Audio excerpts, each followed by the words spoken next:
This video is brought to you by Brilliant. 2024 is not just an election year, it's the election year. Globally, more voters than ever in history will head to the polls. At least 64 countries, representing around 49% of the world population, including India, the US, UK, Russia, Mexico, and the EU, are meant to hold elections, the result of which, for many, will prove consequential for years to come. So in this video, we're going to have a look through some of the key elections that we think you should be keeping an eye on. Before we start, if you haven't already, please consider subscribing and ringing the bell to stay in the loop and be notified when we release new videos. First up, we have Taiwan's presidential election, which the opposition has described as a choice between peace and war, with Taiwan facing a stark choice on China, though other domestic issues are salient too. With the incumbent president ineligible to run, current polling has Vice President William Lai from the ruling Democratic Progressive Party, or DPP, with a slight lead over the two other candidates from opposition parties, the Kuomintang, or KMT, and the relatively new Taiwan People's Party, or TPP.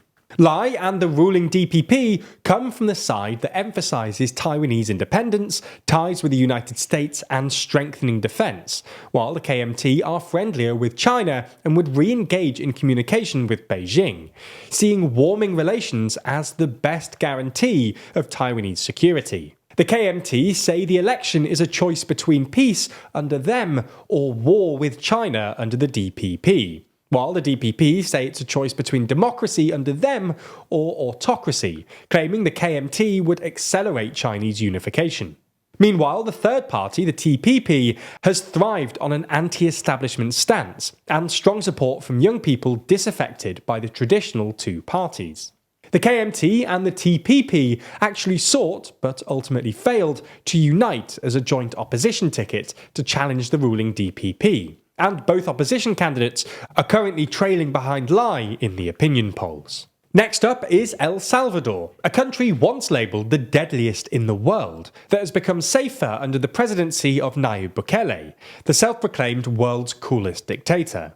Current polling suggests that Bukele, with sky-high approval ratings, is set to be re-elected, despite a constitutional ban on re-election. Bukele is skirting this ban by stepping back from the presidency for 6 months ahead of the election, while his private secretary serves as acting president, in line with a ruling by the Constitutional Court which he stacked with loyalists. His popularity stems from drastically reducing violent crime rates, though he's incarcerated more than 1.5% of the population to do so.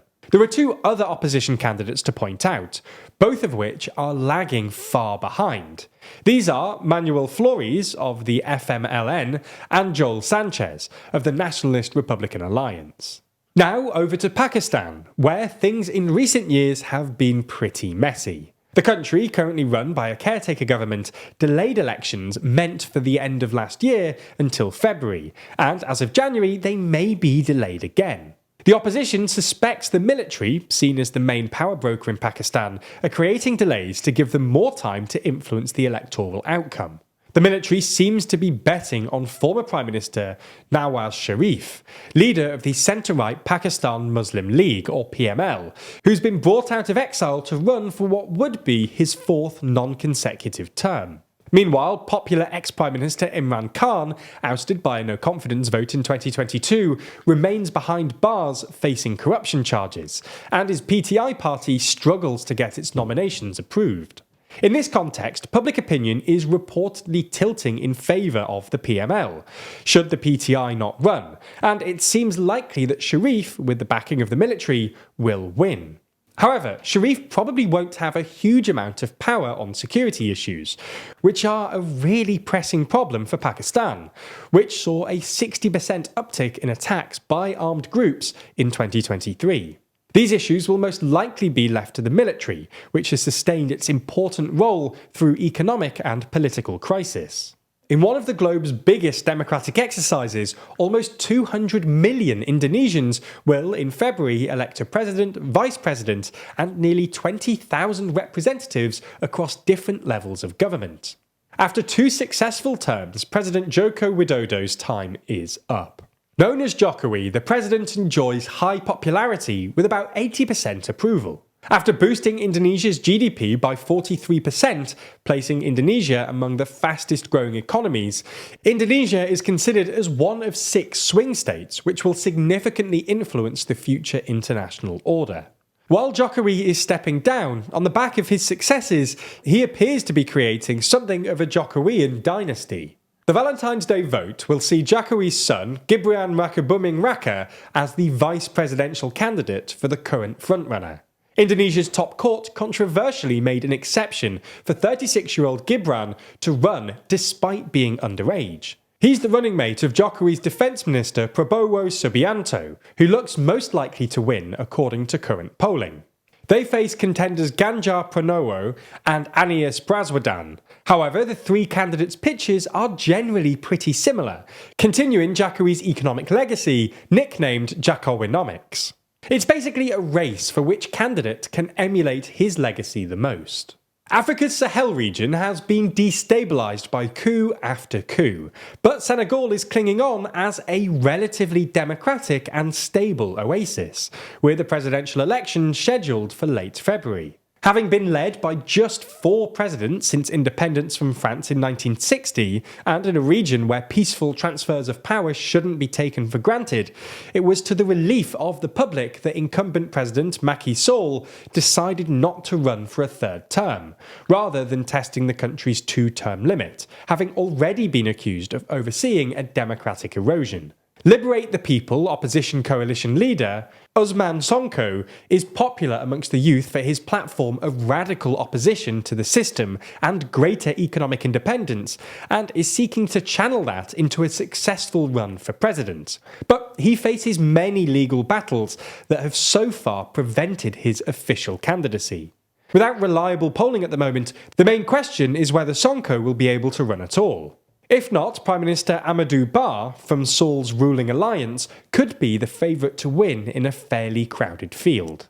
In Iran, Supreme Leader Ayatollah Ali Khamenei is looking to solidify control. Up for grabs in the direct election are 290 seats in Parliament, but more importantly, 88 members of the Assembly of Experts. The Assembly appoints the Supreme Leader, who, as his title suggests, has way more policy-making authority than Parliament. Since incumbent Supreme Leader Ali Khamenei is 84 years old and the Assembly of Experts has an 8-year term, the one elected this year could well be responsible for choosing his successor, with Khamenei's son Mojtaba a prime candidate. However, public dissatisfaction is high in the country recently engulfed by civil unrest over its failing economy and human rights abuses. The key threat Khamenei may face is a parliament well represented by pragmatists and reformists, or perhaps more likely is the potential for a reformist boycott, which could undermine the government's legitimacy in the eyes of the people. Indian Prime Minister Narendra Modi and his party, the BJP, are seeking a 3rd term at this year's spring election, in the world's most populous democracy. Modi and the BJP are a political powerhouse, and his right-wing Hindu nationalist politics have helped cement his strong popularity at home. Meanwhile, on the world stage, non-aligned India sits in both the US-led Quads as well as the BRICS grouping, and Modi is increasingly being courted by all sides. Hoping to deny Modi another term is the subtly named Indian National Development Inclusive Alliance, or India for short, comprising some 28 opposition parties from across the political spectrum, who accuse Modi and the BJP of undermining democracy, suppressing dissent, and mismanaging the economy. They face a serious uphill struggle though, as state elections towards the end of last year confirm that the BJP remains comfortably in pole position. 2024 marks the 30th anniversary of post-apartheid democracy in South Africa, meaning it's also 30 years since the party of Nelson Mandela, the African National Congress or ANC, took power. This year's general election, expected sometime around the middle of the year, will perhaps be the ANC's greatest electoral challenge so far. Frustrated with high unemployment, struggling infrastructure, rolling blackouts, government corruption and more, voters in South Africa look increasingly tired of the ANC. The party's poll numbers, while still in first place, have dropped below 50%, which, if borne out in the actual election, would be its first sub-50% result in the post-apartheid era.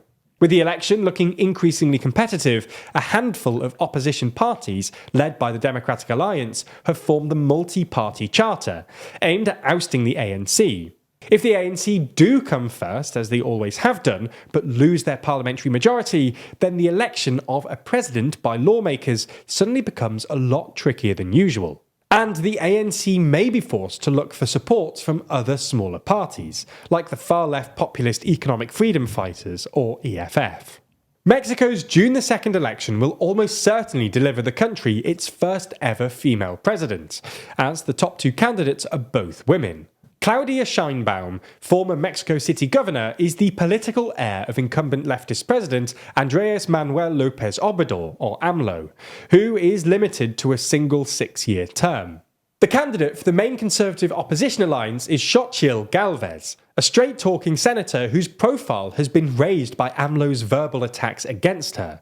Sheinbaum will be hoping to channel AMLO's popularity and her own record as Mexico City governor, and so far it seems to be working, with polls giving her a strong lead and the race described as Sheinbaum's to lose. Despite accusations of authoritarianism, AMLO and his Morena movement remain considerably popular.